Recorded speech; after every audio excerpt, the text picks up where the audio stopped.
obtained the apparently scrubbed list of chorus members and cross-referenced those names with a database of registered sex offenders. I'm not going to make you listen to any more of his off-key whining. While the matches could be coincidental, some offenders may just happen to have the same as the members of the choir. The Western Journal unearthed at least 4 credible matches: David Wallace, Lawrence Earl Friedberg, Louis Kudera, and Keith Pepper. Dave Eugene Wallace was convicted for lewd and lascivious acts with a child under 14 years of age in 1985. There is a David Schwan Wallace listed in the chorus roster. One Twitter user pointed out that one of the singers in the video looked familiar to Wallace's mugshot. In 2001, Feinberg was similarly convicted of lewd or lascivious acts with a child under 14 years of age. Kudera was convicted of lewd and another one for under 14, lewd and lascivious. All of them. So there's your gay men's choir. Here's some lyrics for you. We'll convert your children, happens bit by bit, quietly and subtly, and you'll barely notice it. We're coming for them. We're coming for your children. We're coming for them. We're coming for your children. Oh, but you were born gay. You were born gay. No, they're coming to make your children gay. Their own words. We'll convert your children. Happens bit by bit, quietly and subtly, and you will barely know. If you can listen to it, you're better than I am. That's worse than Beyonce's voice, and that's saying a lot. New York CBS Social, New Jersey woman locked in a 7-year battle with the I.R.S. to prove that she is indeed alive. Now, this is similar to the Doltish Judge. You can find it, you can search Judge Dunce Cap. It was one of the first Dunce Caps ever mailed out. The judge in Ohio, oddly enough, again, had neglected to honor someone who was standing in front of him as being alive, even though they had, I think, even the medical proof that they were who they said they were.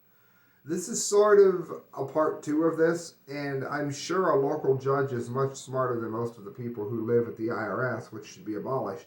So I decided it didn't reach the level of stupidity needed, but we're going to go with it and put it as part of the show because we're winding it down here.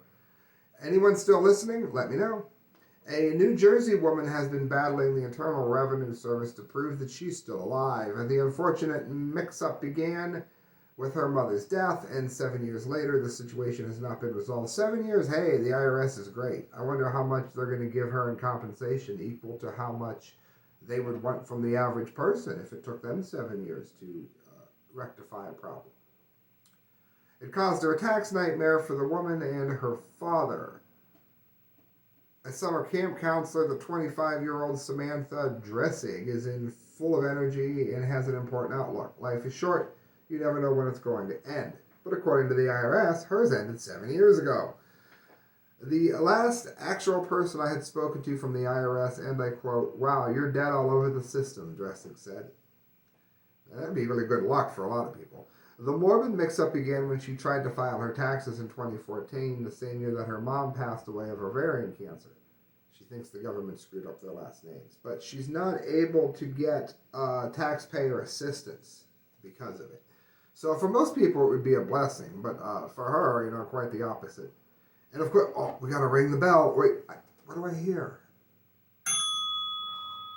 You know why we ring the bell. We ring the bell when Sam is right. And that is exactly the case here. What did I say?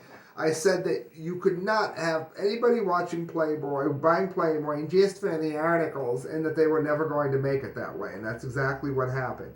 Now, these people who are trying to redefine beauty, I'm sorry, I'm fat. You know what? Fat's not attractive. I'm sorry, I know some people feel differently. You know what? I need to lose weight. I'm fat. If I want to be attractive, I shouldn't be fat. I'm glad I'm not fatter because I would be more unattractive. Am I unattractive? I guess I must be.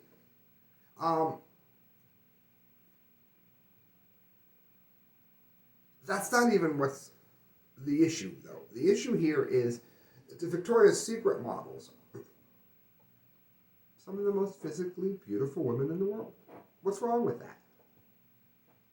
What's wrong with some people being the best football player, some people being the prettiest model, some people being the very best news commentator, political analyst, somebody else the prettiest body? What's wrong with that?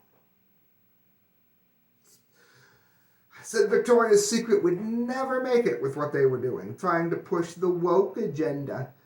How about a man as a woman? Wouldn't you like to see that? Victoria's Secret says it will bring back its runway show. Take a look at how the fashion event has changed over the years. I'm not going to read it because I don't care. The bell has been rung. I'm right. Nobody wants to see a woke person's agenda on a runway. Next, only 3 to go. Only 3 to go. UK City Council suggests a local cake might be racist because it contains sugar. This is by Paul Joseph Watson, InfoWars. All right, Paul Joseph Watson.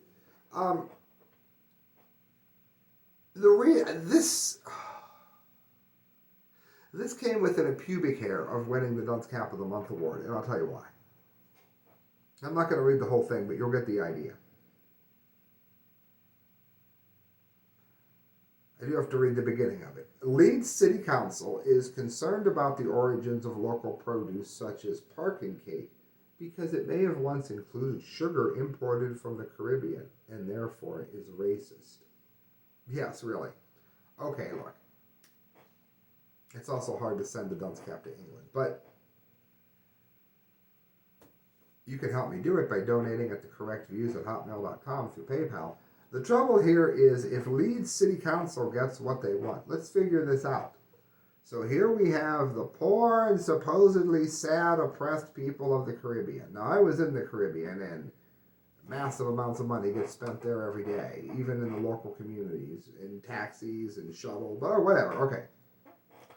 These poor, oppressed people who live in one of the tourist hubs of the world, if you quit eating parkin cake, I don't even know what the hell that is. If you quit eating parkin cake because it once included sugar imported from the Caribbean, what do you think is going to happen to the sugar market in the Caribbean? What do you think is going to happen to the largely black people who make their decent living making that sugar, raising that sugar? What's going to happen if, we need to quit eating this parkin cake because, as it says here, historically some of the ingredients used to make these local products were gained through the triangular slave trade, like sugar. Who gives a rat's ass? If you quit buying the sugar now, you are going to do more harm to the black people currently living there than the slave trade did to them back then. At least back then, they would have had some means of existing, although, granted, it would be a terrible one. But by trying to shame people who had nothing to do with that into not eating the cake, you are going to destroy the lives of the black sugar cane farmers who live there now. Dumbasses! 2 to go. One to go, then the winner. 2 to go. Viral video of racist soap dispenser reveals a much bigger problem in tech.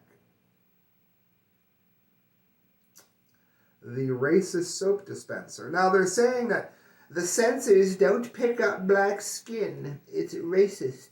It's racist. It's racist. Okay, let's, like we did the sugarcane story, let's follow this to its logical conclusion, shall we?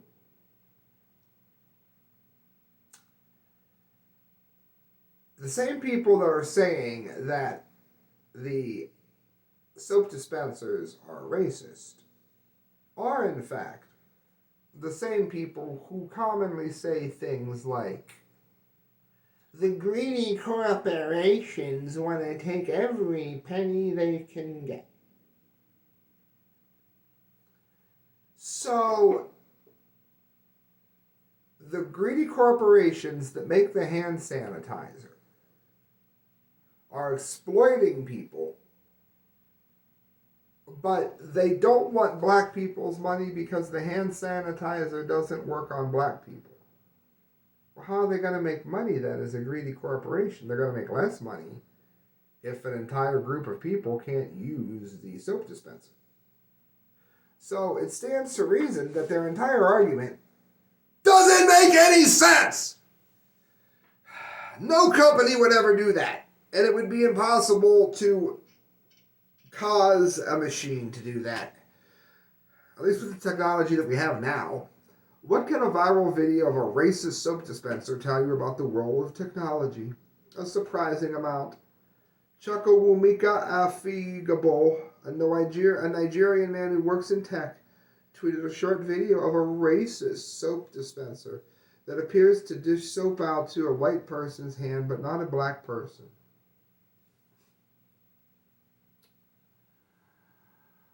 Let's see, the racist soap dispenser. Nice. Okay, Noel, you try now. Onto your hand. Two black. Yeah. Come on again. But as Chukwuemeka points out, this highlights a bigger issue. The no-touch soap dispenser most likely uses some kind of light sensor to detect when a hand is underneath the contraption. Apparently, a dark-skinned hand wasn't light enough to register. Oh.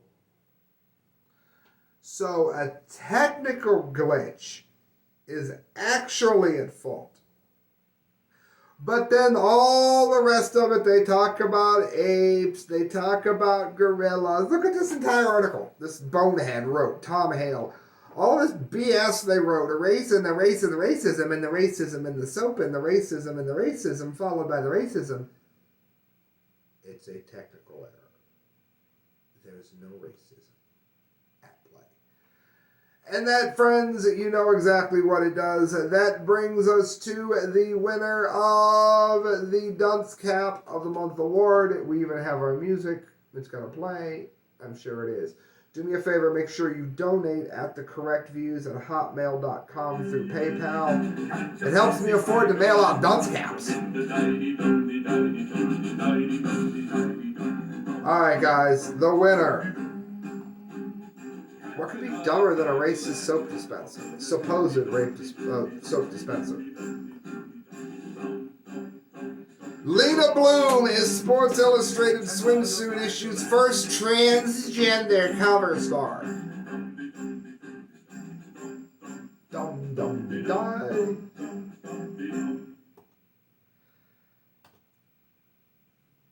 Remember what I said? I was ringing the bell. Remember about the God, I miss Krista. What we could do with this whole article right now would be the funniest thing ever. Didn't I ring the bell just a little bit ago? And I said I was right. This is going to be the worst decision, possibly in media history for the last 25 years, if not longer. If not longer. Maybe ever. This surpasses the lunacy of what Playboy did. This is passing off a man who I think cut his schmeckle off, so he's a mutilated man, pretending to be a woman on the cover of a magazine, which the only reason it's still in print is largely because of this issue, where men want to see women. Real women. That's not a real woman. I'm sorry. Hate me if you want to. That is not a real woman. There is nothing that I could do as a man that will ever change what science says. My chromosomes say that I am male. And if I cut my schmeckle off, I am now a mutilated man. But I'm a man. If I doll myself up to look like that, I'm a dolled up man. There is no other way. Follow the science. I followed the science. Ugh. Oh my God. And I love what this says. I put it on the hat. So I'm going to hold off. I'll wait. This is horrible. As the first openly transgender woman, it's not a transgender woman, it's a guy in a bikini. As the first guy in a bikini to ever be on the cover of the Sports Illustrated swimsuit issue, Lena Bloom can safely say I'm not going to do it, modeling career is well in bloom. Full bloom. What have I done? Now I've closed my article.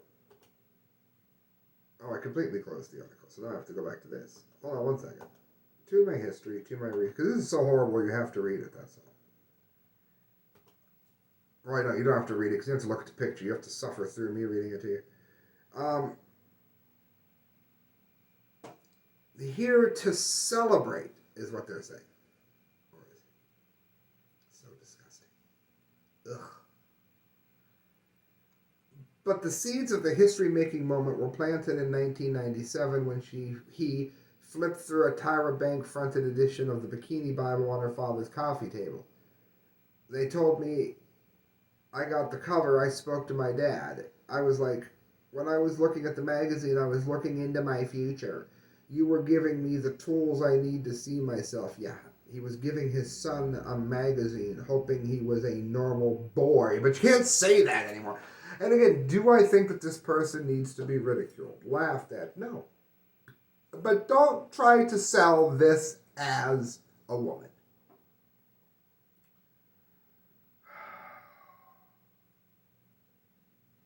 The cover and this moment represent what it looks like in the future. Well, then our future is repulsive. How about that? Just ugh. Oh, good Lord. All right, so I'm not even gonna read this drivel. It goes on forever and ever and ever. I'm sorry. Have a healthy dose of yuck. That is repugnant. First of all, he needs to lose a few pounds. Ugh. All right, so here is what they are being sent. This is this is being sent to Sports Illustrated. Now, I'm very proud of this because if you look at the oh no, I'm too big. If you look at the way I did the ill, I should say.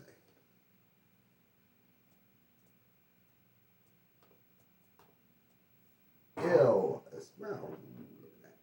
Illustrated. Moveth. You will get to see it at some point. Photoshop is being an ass pain. Alright. It says, illustrated. While each person, I wrote, should be free to live as they wish, free from harm, do not understand that such nonsense makes your readership ill just to look at it. You, at SI, win the Dunce Cap of the Month award. Most men just puked in their mouth. Good job. And this is what I'm sending them. They're going to get that printed out. They're going to get the hat. Here's the hat. Here's what it says. First of all, of course, it always says dunce. Why? Because it's a dunce cap. I thought of that myself. Science. No science. Here I wrote my big burly dude. Look at my burly dude in his bikini and his like little tutu dress and his girly heel shoes. And I wrote, I don't find it odd. Here, this is my favorite quote. This guy right here with the SI shirt. This is my favorite one. You'll see why in a minute. We at Sports Illustrated believe that men can do anything better than a woman. That includes being a woman. Take that, ladies. Bam! That's exactly what they did. How many real women didn't get a shot at this so that this bonehead statement could be made? Which is what I address here. Here's my bikini model. It says second place under her. And she said, nothing empowers women like giving a woman's award to a man? Question mark. Now that is going to be sent to Sports Illustrated along with this award printed out. And if you'd like to help me do so, you can do that at thecorrectviews@hotmail.com through PayPal. All the money you give to me, I use it to mail Dunce Caps and various things like that. Good night, friends. God bless.